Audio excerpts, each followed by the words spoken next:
Bismillahirrahmanirrahim. Assalamualaikum warahmatullahi wabarakatuh. Sahabat-sahabatku, Arajuan dimanapun kalian berada. Alhamdulillah kita kembali berjumpa. Saya berharap semoga sahabat-sahabatku dalam keadaan sehat, dalam keadaan dilancarkan dari segala urusan, diberikan kemudahan dan lain sebagainya.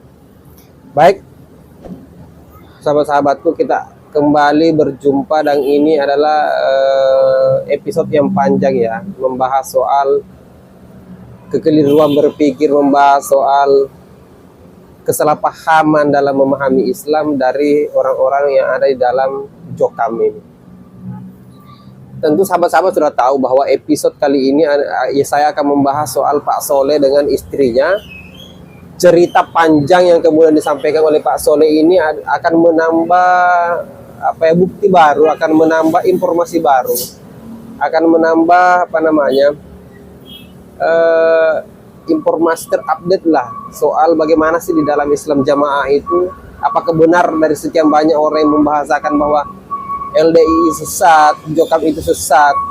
Nah, ini adalah pernyataan-pernyataan yang kita akan dapatkan dari Pak Soleh dan istrinya. Tentu dari video pertama sampai video keempat, episode pertama sampai episode keempat, kita sudah banyak mendapatkan informasi itu, baik soal intimidasinya, baik soal persenan di dalam Jokam, kemudian pengusiran di dalam Jokam dan lain sebagainya, kemudian orang-orang yang keluar dari Jokam itu akan dimurtadkan dan lain sebagainya. Itu sudah kita dengarkan di awal-awal. Nah, ini adalah episode kelima yang masih konsisten membahas, mengedukasi informasi-informasi yang akan kita alamatkan kepada LDII. Nah, saya harus menyampaikan di awal-awal video ini bahwa kita bukan anti kepada Islamnya. Kita tidak anti terhadap gerakan-gerakan kelembagaan. Tidak. Banyak kok lembaga-lembaga yang ada di Indonesia ini, tapi tidak ada yang modelnya sama dengan LDII. Saya lahir dari lembaga, saya banyak punya lembaga, lahir dari beberapa lembaga-lembaga, termasuk di Badan Otonom NU itu sendiri. Tapi tata cara, regulasi, aturan-aturan kelembagaan yang saya pernah dapatkan dengan metode-metode yang ada di dalam Islam jamaah itu sangat jauh berbeda. Ya, kalau kita berlembaga saja, tapi di dalam Islam jamaah tidak sesederhana itu. Cara berlembaganya mereka itu memang betul-betul mereka menggunakan doktrin-doktrin tertentu, dan memang mereka cenderung tekstual memahami sesuatu, sehingga segala sesuatu yang ada di dalam Islam jamaah mereka cenderung tertutup pemahamannya, keilmuannya, termasuk gerakan-gerakan yang misi-misi khusus yang mereka sembunyikan. Nah, di sini ada cuplikan video yang saya ingin tampilkan kepada sahabat-sahabat, dan setelah itu kita coba diskusikan, kita coba bahas informasi apa sih yang kita dapatkan dalam cuplikan video kali ini. Coba kita dengarkan dulu ya. Keluar itu. Begitu saya diumumkan ya, begitu kami memang pengurus itu sudah curiga. Ya, waktu itu kami kan kerja di kafe, ya, berdua itu di kafe. Nah, suami saya waktu pembacaan teks nggak datang. Iya, saya memang sengaja, menghindar. Datang ke kafe, saya di rumah sendiri. Nah, itu didatangi sama pengurus. Nah, itu terus saya ditanya, ya terus terang aja. Saya ini siapa imammu? Ya Jokowi, saya bilang gitu. Nah, itu mana wis berarti halal, darah sampean itu sudah halal, sampean itu sudah murtad. Iya, itu adik saya sendiri itu. Itu adik saya sendiri, balik daerahnya. Dihalalkan, darah kita itu dihalalkan. Wes berarti sampean itu sudah murtad. Langsung seketika itu diumumkan. Diumumkan di seluruhnya. Di seluruh Banyuwangi. Pengajian. Yang punya nomor HP saya, anak-anak saya supaya diblokir semua. Bahkan saudara-saudara kandung saya semua blokir semua itu. Ya, nomor saya sudah diblokir. Teman-teman anak saya juga sudah diblokir semua. Terus orang tua saya yang paling parah itu mertua saya. Mertua saya itu di Jombang waktu itu. Nah, itu ditelepon. Ya. Ada yang nelpon pengurus dari Banyuwangi, nelpon kalau katanya Soleh sama Jijah itu sudah murtad. Langsung ketika itu down. Orang tua saya shock sampai terjadi koma. Ya, beliaunya terjadi koma, masuk rumah sakit. 10 hari beliau meninggal. Itu pun tidak ada yang mau nungguin di situ karena Pak Soleh nunggu di situ. Saudara kandungnya itu nggak mau nemeni. Jadi Pak Soleh sendirian nunggu di rumah sakit sampai beliau meninggal. Karena takut dekat dengan orang-orang yang sudah keluar dari LDI. Jadi begitu parahnya doktrin yang sudah masuk ke mereka sampai ke keluarga aja menjauh. Baik, sahabat-sahabatku, kita sudah dengarkan sendiri, miris rasanya kita dengarkan pernyataan dari istri Pak Soleh. Di awal-awal dia dideteksi oleh Islam Jamaah bahwa dia sudah melanggar ya, sudah dinyatakan tidak mendengar lagi kepada Islam Jamaah, didatangi, diancam, kemudian dinyatakan bahwa halal darah mereka untuk ditumpahkan karena sudah keluar dari Islam Jamaah, tidak mendengarkan lagi instruksi dari Islam Jamaah. Ini kan hal-hal seperti ini kalau bukan Khawarij ya siapa lagi?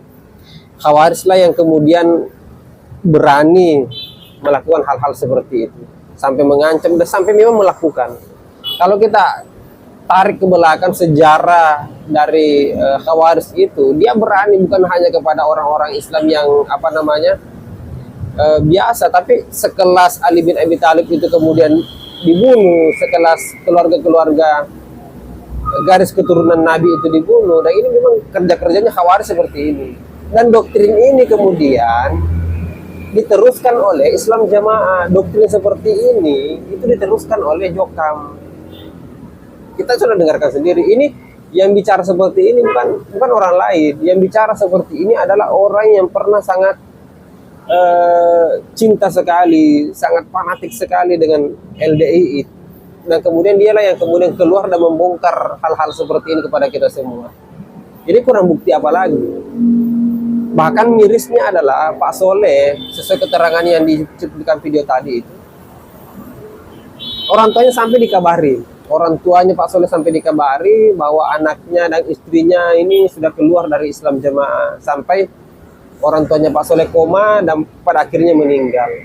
Mirisnya adalah saudara-saudaranya Pak Soleh tidak ada yang berani mendekat kepada orang tuanya Pak Soleh ini karena dianggap bahwa ada Pak Soleh di sana.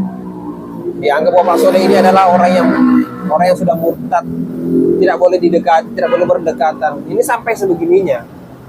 Maksud saya orang-orang Islam Jamaah itu menganggap orang di luar Islam Jamaah atau orang yang telah keluar dari Islam Jamaah sebagai orang-orang yang statusnya disamakan dengan najis, sampai tidak boleh didekati dan lain sebagainya. Padahal kita yang yang hidup rukun di Indonesia, ketemu bukan hanya kepada sesama orang Islam, ketemu dengan non-Islam saya kita salaman.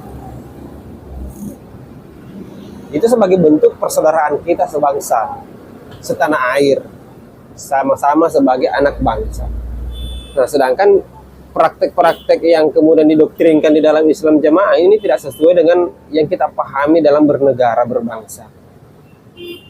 Hal-hal seperti inilah yang kemudian yang harus kita counter, yang harus kita lawan, yang harus kita sebarluaskan bahwa ada kekeliruan dalam berpikir, ada kekeliruan dalam berislam yang ada di Islam Jamaah yang kemudian harus kita clearkan.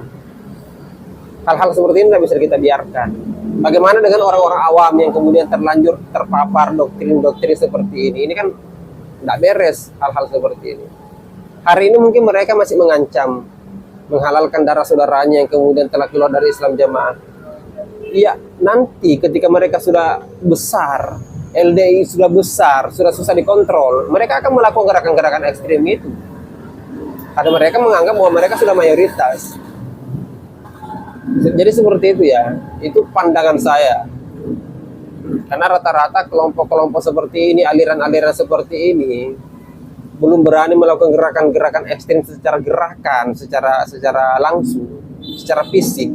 Karena menganggap bahwa mereka masih kecil, mereka masih minoritas. Tapi ketika mereka sudah besar, jamaahnya sudah banyak sekali, hal-hal ekstrim itu gampang sekali mereka lakukan. Apalagi kalau mereka memegang kekuasaan di pemerintahan, itu bahaya sekali. Jadi baik, mungkin itu saja sahabat-sahabat sekalian, informasi baru yang saya share kepada kalian semua. Dan tentunya video ini sudah sempat ditayangkan oleh kawan Hijrah ya, salah satu channel YouTube.